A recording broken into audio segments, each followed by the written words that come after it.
સિનોરમાં બાળકી હત્યા કેસના આરોપીનો પોલીસ કસ્ટડીમાંથી ભાગવાનો પ્રયાસ, પગમાં ગોળી વાગી.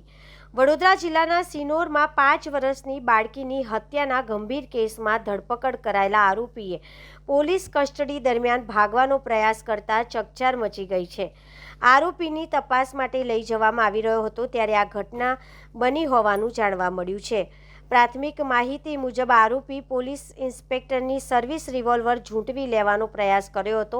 આ દરમિયાન પોલીસ અને આરોપી વચ્ચે ભારે ઝપાઝપી સર્જાઈ હતી.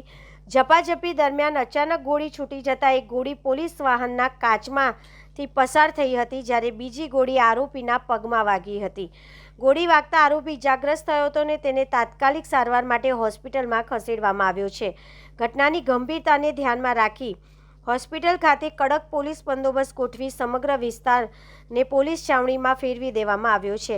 ઘટનાની જાણ થતાં જિલ્લા પોલીસના ઉચ્ચ અધિકારીઓ હોસ્પિટલ અને ઘટના સ્થળે દોડી આવ્યા હતા. સમગ્ર મામલે એક વિગતવાર તપાસ શરૂ કરવામાં આવી છે. પોલીસ દ્વારા આરોપીના ભાગવાના પ્રયાસ, ગોળીબારની પરિસ્થિતિ અને સુરક્ષા વ્યવસ્થાની સમીક્ષા કરવામાં આવી રહી છે.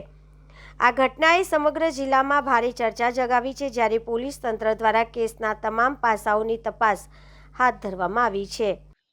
આજે રાત્રે તકરીબન સાંજના 8 વાગ્યાની આસપાસ શિનોર પોલીસ સ્ટેશનના સેક્સ્યુઅલ અસોલ્ટ, પોક્સો અને મર્ડરના અક્યુઝડ અનિલ રાઠોડિયાને પોલીસ કસ્ટડી દરમિયાન સેગવાથી શિનોર પોલીસ સ્ટેશન જતા વખતે રસ્તાની અંદર પોલીસ ગાડીની અંદર પોલીસનું એક સર્વિસ વેપન છીનવાની પ્રયત્ન કર્યું અને એ ઝપાઝપી દરમિયાન અક્યુઝ દ્વારા એક રાઉન્ડ ફાયર કરવામાં આવ્યું, જો કે ડ્રાઈવરના નજીકથી નીકળીને બહાર જતો રહ્યો અને ઝપાઝપી દરમિયાન બીજું એક રાઉન્ડ અક્યુઝના પગની અંદર વાગ્યું છે. તાત્કાલિક પોલીસ દ્વારા 108ને જાણ કરવામાં આવી છે અને એમને હોસ્પિટલ લાવીને સારવાર આપવામાં આવી છે.